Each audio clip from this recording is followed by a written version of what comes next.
In the gospel today, Jesus claims that we know how to interpret the appearance of earth and sky, but not the present time. I would say that we don't know how to interpret any of it. So, I mentioned that I'm from Nunavut, which is a town in the very northwest corner in the Northwest Territories. And north of the Arctic Circle, the sun doesn't rise for part of the year, and for another part of the year, it doesn't set. And when you're in an environment like this, you learn to live within nature's rhythms. My friend Patrick is from Alaska, and he says that every morning he wakes up and he goes outside and he plans his day based on what nature has put in front of him. In southern Ontario, it's much easier to ignore what's going on in the world around us. If it's raining, and goodness knows it was raining yesterday, we can usually pull out our umbrellas and carry on as usual. I mean, yesterday's tornado warning might have been a bit of an exception, but you know what I'm talking about, right? And if we want food that's not in season, we can purchase it from a greenhouse, or we can have it flown in from another country, and we can still access it at any point of the year. And it sounds pretty nice, right? Sounds like we have everything we could possibly want, whenever we could possibly want it. But the other reality of this kind of lifestyle is that we become disconnected from the creation around us. We don't need to interpret the earth and sky because they are secondary to our goals for the day and the tasks we feel we must complete. So while we've been off leading our charmed lives, blinded by technologies and products that ever distance us from creation, the world has been changing. Like God is the potter that shaped us, we are also molding the world with our actions. We have the power to change the nature of the world around us. And this is kind of a new idea, right? If you think back 200 years ago, nature was still something to be afraid of, not something that changed as we needed it or bent at our hand. The settlers on this land were like Adam and Eve as they emerged from the Garden of Eden, vulnerable and afraid of this new and strange land, unsure of how to survive the winter, let alone an entire lifetime. So settlers tried to tame and shackle and master creation, as they did to the traditional title holders of this land that similarly scared them with their different cultures and traditions. And times changed. Settlers got settled and increased their standard of living to make it so that the majority of Canadians live with one of the top 3 highest qualities of life in the world. Although many Indigenous communities still face third world conditions. We didn't exactly love our neighbors as ourselves. And over time, we cleared everything from our paths that we saw as superfluous, from vast wildernesses to Indigenous villages. And while nature still acts in ways that we can't predict, we have beaten her down so much that we are crippling our futures and the generations that will come after us. It's important to recognize that the high standard of living that we enjoy does not come for free. It comes at an enormous cost. And it is a cost where we gain all the benefit, though we rarely suffer the consequences. We rarely even see the consequences. Canadians are the top per capita consumers in the entire world. And so that means that of every nation in the world, each of us uses more greenhouse gases per person per year than people in any other nation.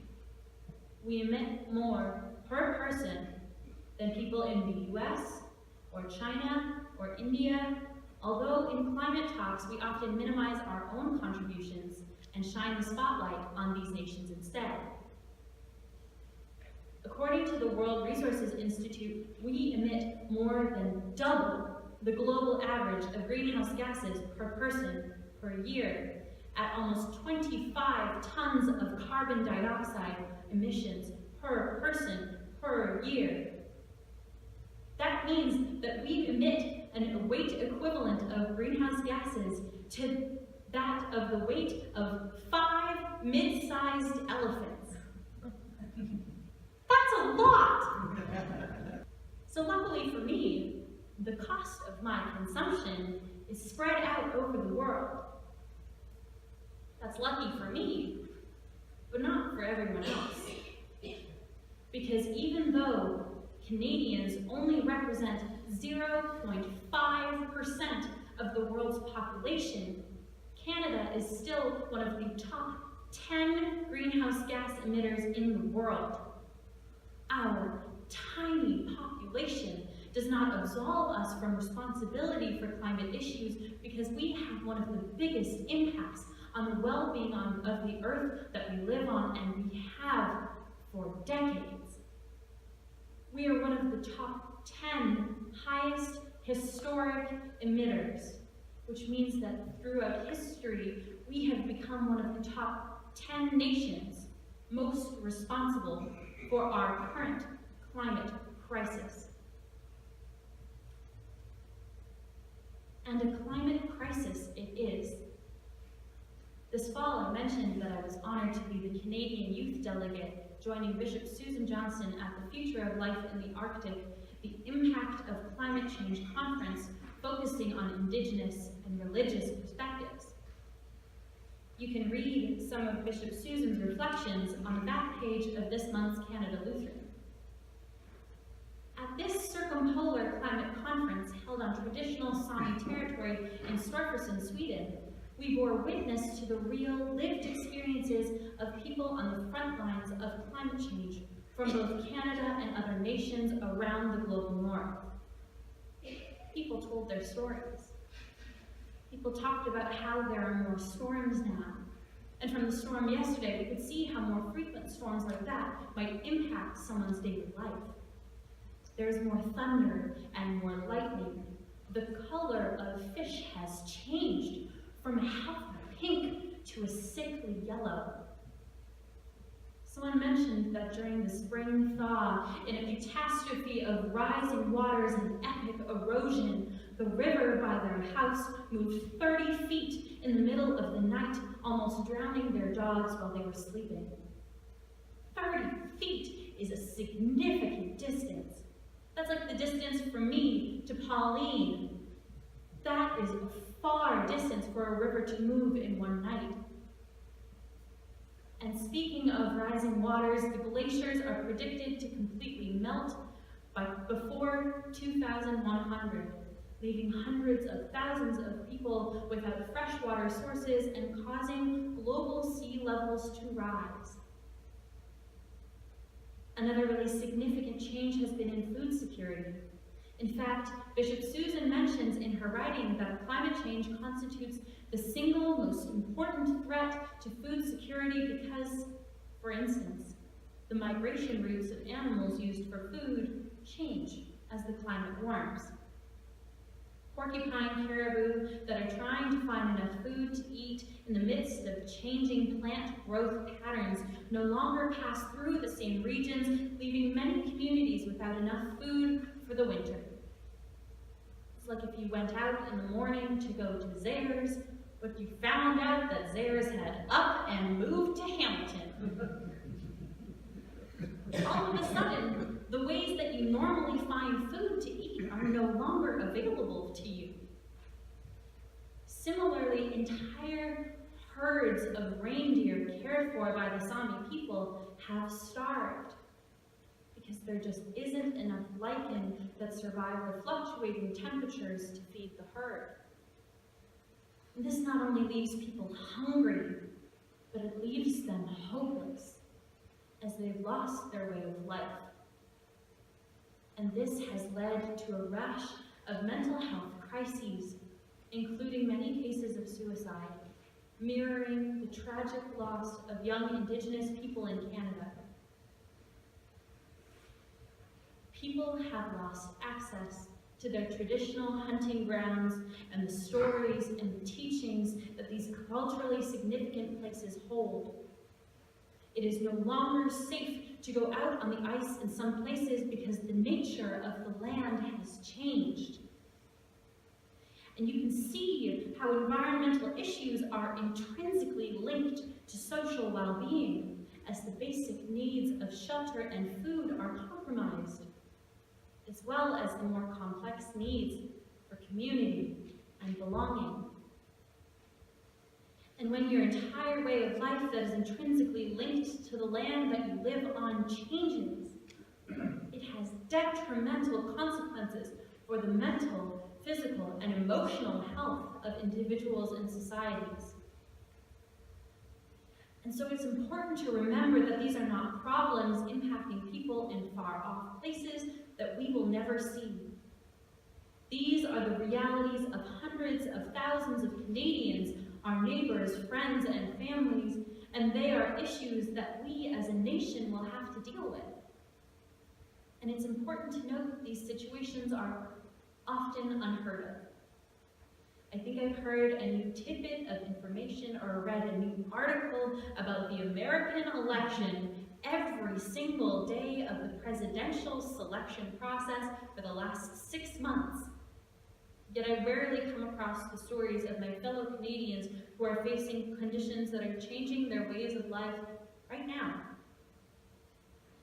And the worst part of it all for me is knowing that the people of the North, for instance, don't always experience the luxuries that I do here in Southern Ontario. These luxuries that I have, that we have, the luxuries that created the warmed atmosphere that is so detrimental to their way of life, they're not emitting greenhouse gases the way that we do here in Southern Ontario, yet they are disproportionately disadvantaged by me and our actions. And so the question becomes, how will we respond?